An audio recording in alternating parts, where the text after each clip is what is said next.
Hey guys, I'm sorry it took a bit long for me to respond to all the allegations that were made from a 3-month relationship. 3 months, 2 years ago. I want to remind you that I'm not a podcaster, I'm not an influencer, I'm a musician, and I'm not doing this for views, likes, fame, or monetary gain, because honestly, this has just been draining, and I am fucking tired. The wonderful thing about being a public figure is that my team had advised me earlier on in my career to keep every single receipt, every text, every DM, and all media to any type of encounter for when situations like these arise. These first set of videos are strictly going to be about my relationship with Brooke, but I will tackle all the allegations made against my background and my family. There is a distorted reality, and there is reality. I am here to give you all the facts. Who did I date? Not marry. Lie number one.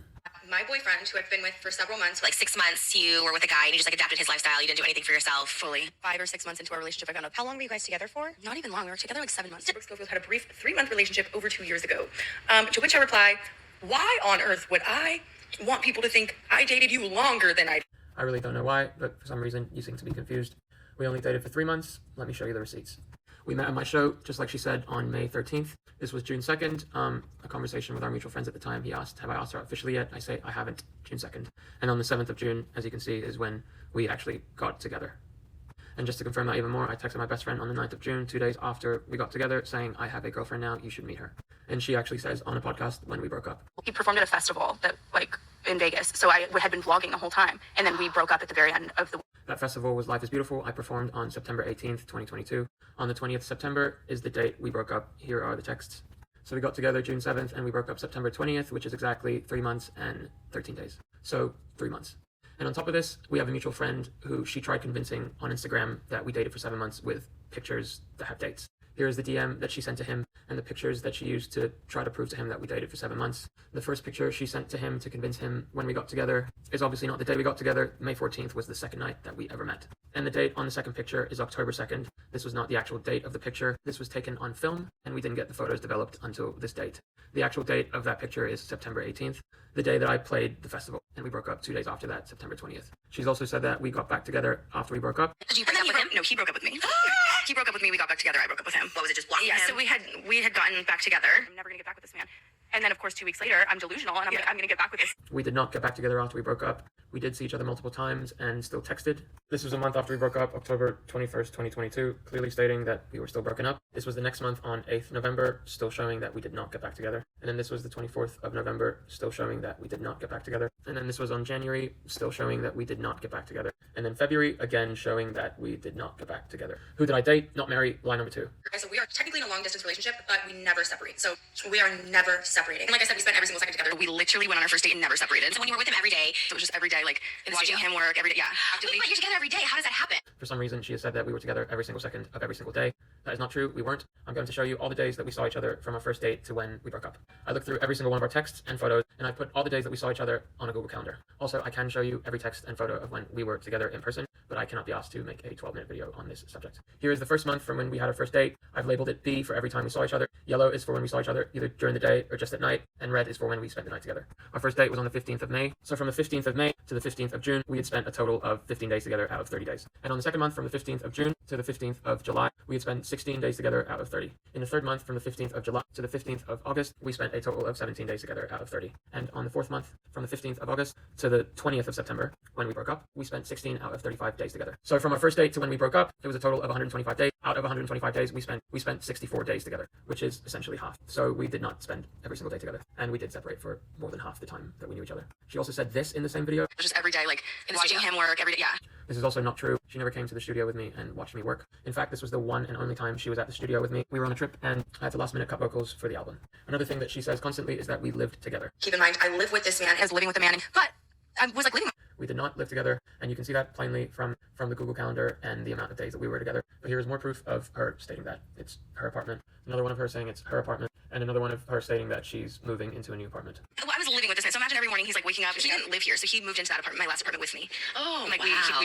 We built all our furniture, and like we would go back. Like he lived in Vegas, so we would like he was living with you here because he was at Denver. Or he would stay with me here. Sometimes he'd get like Airbnbs and stuff, but I would still stay with him. Like we were always together. So first she says that we lived together, and then we didn't live together, and I lived in Vegas, and then that we moved into an apartment together and built all our furniture. And then after that, she said that I lived in Vegas and that I would only stay. I am very confused. And as far as us moving into an apartment together and building our furniture, that never happened. Here is a text clearly stating that we did not live together. And I did try to help her find an apartment for herself. More text to show that. It also wasn't our furniture. I was just a boyfriend who came to help her build it as much as I could. Who did I date, not marry? Lie number 3. I remember one night he literally started hysterically sobbing because I said, as a joke, that Kid Rock was hot.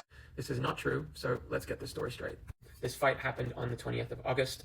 It was my best friend's birthday, and I was taking him and his wife out to dinner. And you can see here that I invited Brooke to dinner, and it was going to be the 4 of us. So we're at dinner. First of all, she did not say Kid Rock was hot. She said I would fuck the shit out of Kid Rock. It was just uncomfortable, and I was embarrassed in front of my friends. I feel like as anyone would be. But now thinking back, maybe I wouldn't have cared. But in the moment, it was a bit uncomfortable. Here's proof of her saying I would fuck the shit out of Kid Rock. And here's more proof of her saying I would fuck the shit out of Kid Rock and not Kid Rock was hot. Okay, so we're sitting there. I'm a bit uncomfortable, but I don't bring it up at dinner because we're with my friends and I just wanted to have fun. I'm showing you this text just so you can see that the dates match. We got into a fight about it as soon as we got back into my Airbnb. By the way, when all this happened, I did not know who Kid Rock was nor what he looked like. So now we're back at my place. Also, there was no hysterical sobbing. I bring it up to her and I say, hey, that joke you made me feel really uncomfortable. As you can see in this text, that is what I said, and I said it in a very calm, clear, and I didn't approach this angry or mad at all, as you can see in this text. But of course, it turns into a blowout fight, just like every other fight we had. This fight lasted 2 days, by the way. This was my text to her. And then this was her response back. And then I responded to that paragraph with this paragraph. And the paragraph continues. And then lastly, she responds back with her own paragraph.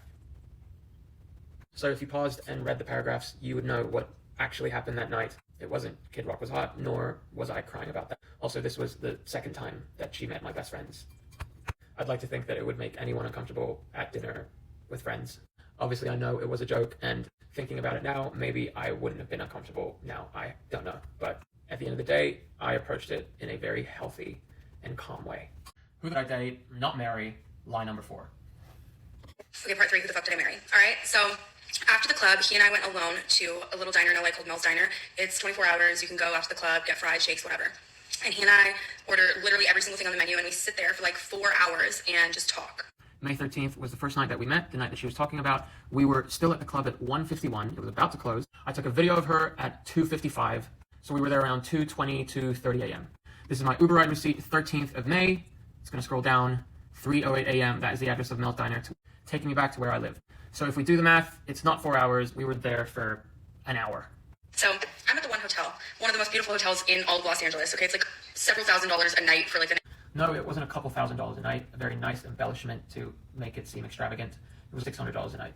Buying me things, doing everything. Oh, anything good? I mean, trips and just like stuff like that. But we were going on like the dumb, like craziest vacations and like stuff just because he was like trying to keep up with this imaginary like persona he made. But I'm not sure who was creating the persona here because there were no crazy vacations, nor did I buy her things. We actually only went on 3 little trips. The first one was Joshua Tree. The second was a hotel in Laguna Beach. And the third was in a hotel in San Diego. All 3 places were an hour from where we lived. It's really not that crazy. me and all like it's 7 people to like Nobu and pay for every like I'm like Yeah, you just don't have it like that. Again, another embellishment not needed. There were only 4 of us, not 7. This was the night she was talking about. It was my best friend's birthday. I was taking him and his wife out for dinner. This was the text I sent Brooke that night saying, I'll get a table for 4 tonight in case you want to come at 9:45. Here's another screenshot to confirm that it was Nobu on the 20th of August. Who I date, not marry, lie number 6. Part 6, who the fuck did I marry? Okay, we are now in a committed relationship, all right? And one thing about Clinton is he loved to go on a trip. So this time it was Joshua Tree. He's like, let's go to Joshua Tree. Let's just spend the weekend. It'll be so relaxing, amazing, whatever. We can work. Great. No, we weren't in a committed relationship before we went to Joshua Tree. As you can see here, we went to Joshua Tree from June 3rd to June 6th. This text was before Joshua Tree, June 2nd, from our mutual friends at the time. And I clearly state that we're not in a relationship yet. And on 7th June, a day after Joshua Tree, I then call her my girlfriend for the first. And just to reinforce this point, 9th June was the first time I told a friend that she had become my girlfriend. Who did I date, not marry, lie number 7. So this time it was Joshua Tree. He's like, let's go to Joshua Tree. Let's just spend the weekend. It'll be so relaxing, amazing, whatever. We can work. Great. On the way there, we get pulled over. In his car, he drove a Model X at the time. And when the cop asked for license and registration, he gave his license, his Australian license, and he gave the registration to the car, which was not his car. But we keep going, and I ask him about it, and he's like, oh, like, that's a fake ID. I got it mixed up. We got lucky. And I'm in my head like, that doesn't happen, but whatever. Also, who has a fake ID to appear younger? She's right. None of this happened.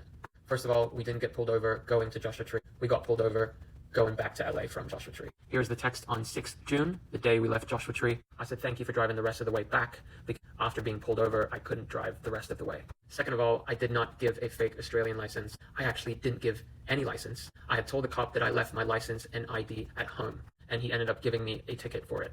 And in the state of California, as you can see here, if I gave a fake license like she said, we would have not been able to continue on our trip and would have to go to the station. And in regards to the car was registered to my friend. I don't understand what the big deal is. Who did I date? Not marry. Lie number 8. When the cop asked for license and registration, he gave his license, and then the cop is like reciting his information back to him, and he says, you were born in 1999. And I am under the impression that my boyfriend is a year younger than me, okay? And this would make him like 4 years younger than me. I understood the age thing a little bit just because I don't think I would have dated somebody if I knew they were 22. Yeah. I had to find that out on my own. Oh, I never told you. No. He actually went on the Zach Sang show, and that's how it all... Oh, I read the comments on the Zach Sang show, and that's when people were like, first of all, he's 20. When we got pulled over in Joshua Tree, that was June 6th, and the podcast that I did was on July 25. Clearly, she says 2 different stories about how she found out about my age. Which one is it? Another contradiction. Who did I date? Not marry. Lie number 9. And one thing about Clinton is he loved to go on a trip, all right? He wanted to get me as far away from everybody else as possible. I had seen my friends in 6 months. Like, it was crazy. It was... First of all, if you watch the video on lie number 2, you would know that out of 125 days, we only saw each other 64 days, and the rest of the 60 days were completely up to her on whether or not she wanted to see her friends. I did not isolate her, nor am I responsible for what she does on those days when she didn't see me. Here are texts to show that I very much encouraged her and was happy that she was going to hang with friends. Here's one text. Here's another text. I'm on my way home right now. I'm gonna get ready really quick and go meet a couple of my guy friends for drinks because I haven't seen them in a long time. Another text. Another text. And more texts. The idea that I manipulated her into isolation and not seeing her friends is just simply false. This is a serious accusation, and it is just not true. Who did I date? Not marry. Lie number 10.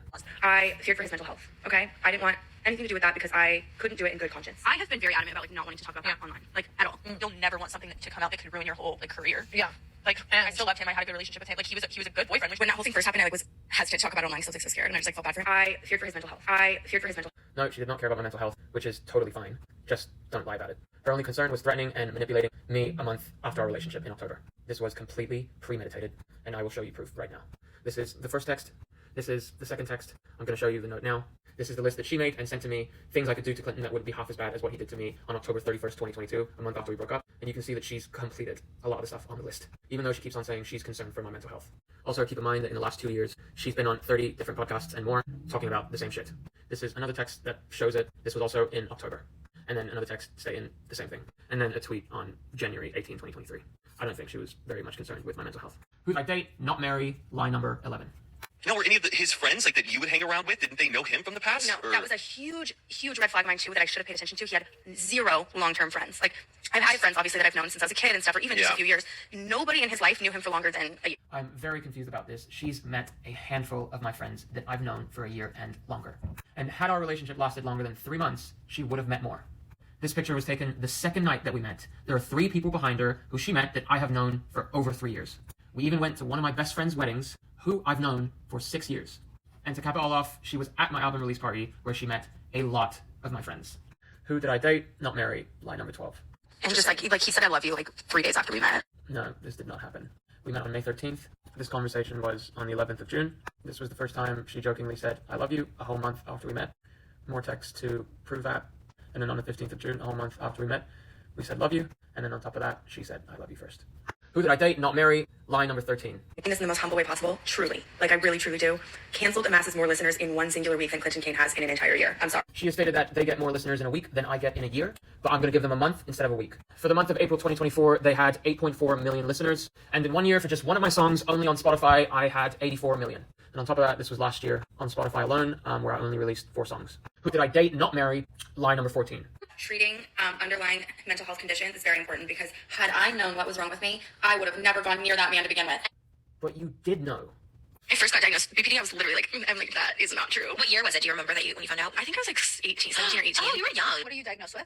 I have borderline personality and then just depression and anxiety, but Is it a personality disorder? Yeah. Is it borderline? Yeah. And then how do you correct it, or how do you deal with it? I don't know that I do. You haven't done it yet. No. Like, how do you regulate? I don't regulate. At the time I was like not medicated, not taking anything for like any of my little mental situations. So when I moved to California, I didn't have like, or I couldn't transfer my prescription or whatever. I just never went. As someone who's been diagnosed with major anxiety and panic disorder, mental health is no fucking joke. Who did I date, not marry? Lie number 15. He weaponized the BPD thing so much. He was very much like, well, you're overreacting, and like obviously you do that. That's why. Like, is this one of your episodes right now? Yeah, Like, and like it makes me like apprehensive to even tell. No, I did not weaponize anything. Here are screenshots clearly stating that I had no idea BPD was even a factor throughout our 3-month relationship. I only found out after we broke up. And obviously I was very compassionate about it when I found out, as you can see in this text. Who did I date, not marry? Lie number 16. He must also speak another language that he never told me about. So how scary is that? So how scary is that? So how scary is that? How scary is it for someone to be bilingual? I don't understand why this would be scary. And second, we dated for 3 months. Would anyone know everything about someone in 3 months? Who did I date, not marry? Lie number 17. All of these girls like had no idea who I was. I'm like, oh my god, did he not post you on socials? Did you post him, or you just private that way? I posted. He demanded that I post him because he wanted to make sure everyone knew I had a boyfriend. Oh, how weird. No, I never demanded to be posted, and I will show you text to prove that. This text shows that the fact she had to ask me to be posted shows that I didn't demand to be posted. Here's another text that shows that I genuinely did not care. And here she also clearly states that I didn't demand, I encouraged her to post vlogs, etc. I didn't encourage her to post me or about me. We were going to a lot of fun places, and I encouraged her to post for her. And then here's another text to prove more that I did not demand to be posted. Who did I date, not marry? Lie number 18. He had told me that his ex, who I Guess I'm in Love is about, by the way, one of the most beautiful songs ever. People use it as their wedding song. It's like, I mean, it's his biggest song. It feels like more of a SoundCloud thing. No, he was like, you've probably heard, like, he had one like really huge song, and like that was like the whole thing, but about his dead mom, whatever. The song that she's talking about, that's my biggest song, is called I Guess I'm in Love. First, she says my biggest song is about a girl I was in love with. And then second, she says my biggest song is about my mom. If you're gonna lie, try to keep it straight. Who did I date, not marry? Lie number 19. Sometimes if I felt like he was really being irrational, I would record our arguments because I'd like to show them to him the next day. He knew I did this, by the way. This is not illegal. I'm addressing Brooke directly. Brooke, you know that you never asked for consent. I never knew you were doing this. You never showed me the next day, like you said in this video. And you know this is fucking illegal in the state of California. And this is fucking disgusting. And the fact that you feel the need to secretly record someone in a 3-month relationship is concerning. Who did I date, not marry? Lie number 20. And this album was special because it was his first piece of work that he was putting out since everything had happened. The whole album was about that, of course. Or all his music is about his family being... We're going to take a look at all of my songs. This is the first EP. None of it is about my family. Not about my family. Not about my family. Not about my family. Not about my family. One about my family. Not about my family. One about my family. Not about my family. Not about my family. Not about my family. Not about my family. Not about my family. Not about my family. Not about my family. Not about. Not about. Not about. Not about my family. Not about my family. You got a 3. So instead of all of my music, it's more like 3 out of 28 songs are about my family. Who did I date, not marry? Lie number 21. So for the longest time, she had said that my dad is alive. But 5 months ago, she did a podcast confirming that he was dead. 5 months ago. His mom, dad, and brother alive. His mom and his brother are alive. But a month after that podcast, she must have forgotten because apparently now he's alive again. 4 months ago. His mom, dad had all died, and we mourned them every day. And then they were alive. And then again, 2 months after that podcast, she confirmed again that he was alive. 2 months ago. It's the death of his entire family. You have 2 alive parents. But then a week ago, he was back to being dead. His dad is dead. Not that that's a good thing. So first you say that he was dead 5 months ago, and then 4 months ago you said that he was alive, and then 2 months ago you again said he was alive, but then a week ago he's suddenly dead again. It sounds like you just say whatever you want to say and whatever is convenient. And for the record, he is dead. Who did I date, not marry? Lie number 22. I would go out with my friends. Like I remember one night I was at dinner with Tana, and he's blowing me up, like literally sending me novels about how he drank an entire 5th of vodka. He's going to drive. I need to get to him right now, or he's going to do crazy things. Like it was just so manipulative, and I just like I was not equipped. I remember this night very vividly. I was having a lot of anxiety and panic that day, and I told her that. It was the 13th of July. She wasn't at dinner yet. They were getting ready for dinner. Then she called me back in front of all of her friends, and I was a bit uncomfortable by that because I was in the middle of a panic attack and I didn't want anyone to know. There were no novels of me drinking a 5th of vodka and trying to drive. All I said was that I was going to pick up alcohol and then drink it at home. As you can see, the date, July 13, 8:18 p.m. I had sent her a picture of the alcohol I picked up, and I was in an Uber, not driving. As you can see here, 13th of July, 2022. The time was 8:07 p.m. The same time I was in the Uber. The ironic thing is, I was in Vegas, she was in LA at the time, so there was no manipulation of her needing to come save me. Who did I date? Not marry, lie number 23. And I ask him, also, why did you fake the death of your family? And of course, he denies it. And I then tell him, I've been talking to your mother. I had not been talking to his mother, but that got him. He finally admitted that he did, in fact, fake the death of his mom. Wait, and so that was the reason you broke up. Did you have a conversation with him? What was his sort of reasoning for killing his family? Oh, he still won't admit it. Oh. He will not say he did. The first video was dated June 26th of this year. The second video was dated May 8th of this year. Both videos are 2 months apart. So on May 2024, you said that I never admitted it. And then on June 2024, you said that I did, even though we haven't spoken in a very long time. For the record, I never admitted anything, sir. Who did I date? Not marry, lie number 24. In fact, I'm pretty sure she works in retail. Like, his mom, I don't even think speaks English. So I'm like, his mom doesn't even speak English. I don't know what she speaks. His mom doesn't even speak English. I don't know what she speaks. She doesn't even speak English. Doesn't even. First of all, she does speak English. Second of all, this is a very triggering statement and is very offensive to a lot of people. Who did I date? Not marry, accountability. Okay, so this video is now going to be about me taking accountability for everything I did wrong in the relationship. First of all, I did cheat. It was a weak, asshole move to do, and I am sorry for it. I've apologized to Brooke privately countless times, profusely, months after we broke up. And what tends to happen is, as soon as I want out of a relationship, for reasons like, it's unhealthy or it's like a sudden realization that it won't work, I never know how to come to terms with that emotion, and I go the pussy way and give them a reason to break up with me instead of, just manning up and doing it myself. I was a kid about it, and for most of my life, I didn't know, all my life actually, I didn't know or have a proper model of what a healthy relationship looked like. And all I can do and have done is learn and be better. Me saying this is not trying to justify me cheating in any way or ask for pity about it. This is me just owning my shit. Next, I also did love bomb quite a bit. If I really think about it and think back to all of my relationships, I've love bombed every single fucking relationship. I didn't know what love bombing was. I didn't know that was a real thing. I didn't know that was even a fucking term until I broke up with her. So I am also sorry about that. I also did lie about my age, and it was just out of embarrassment. She was older, and she had said something about not dating anyone way younger, and I lied and I said I was 2 or 3 years older than I was. And lastly, the most important bit, I was a baby man child.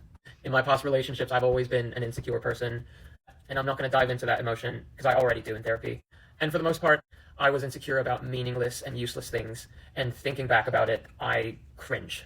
And I wish I never brought those things up. But I've always felt like I approached those insecurities to her in a very calm, respectful, and peaceful way, no matter how dumb the reasoning was of what I was insecure about. I'm human like everybody else, and I've made a lot of mistakes in my life and in that relationship, the 3-month relationship that I had. And I have growing to do.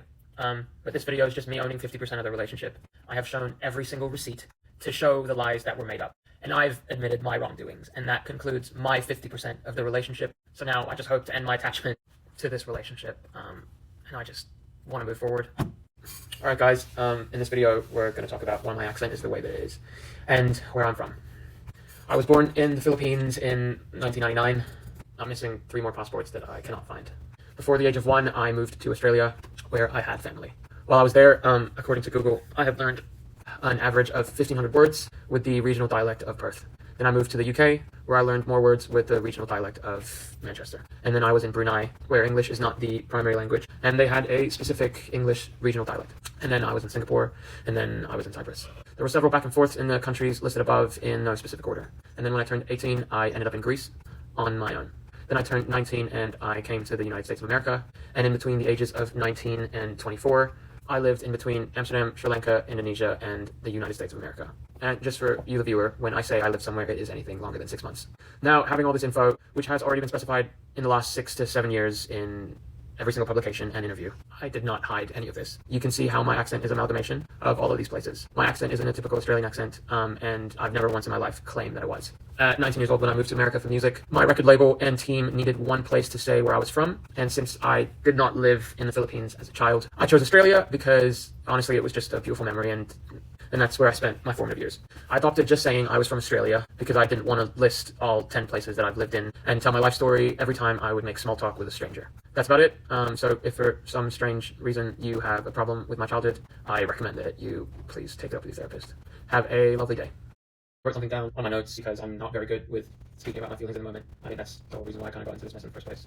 And that's the reason why I'm a musician, because I don't, know how to talk about my feelings in a concise and specific last-minute type of way. So I'll read you what I wrote about this whole thing. This video is kind of difficult for me for a couple of reasons. One is because I have to relive childhood trauma in detail, and the second is because I'm not here of my choosing. I don't feel that someone should be pressured to talk even if they're in the public eye, but because an ex-girlfriend that I dated for 3 months a couple of years ago decided to start beating a drum after we broke up, that drum has become so loud that I feel that I have to answer it now. I don't know if any of you can imagine what it feels like to be a private person, which I am, and have to answer questions about every single family member, every single friend, every single dislike that you've ever experienced, but it's really unpleasant.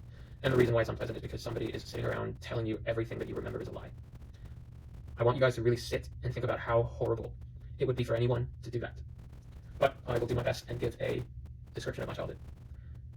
First and foremost, I'm not doing this for approval.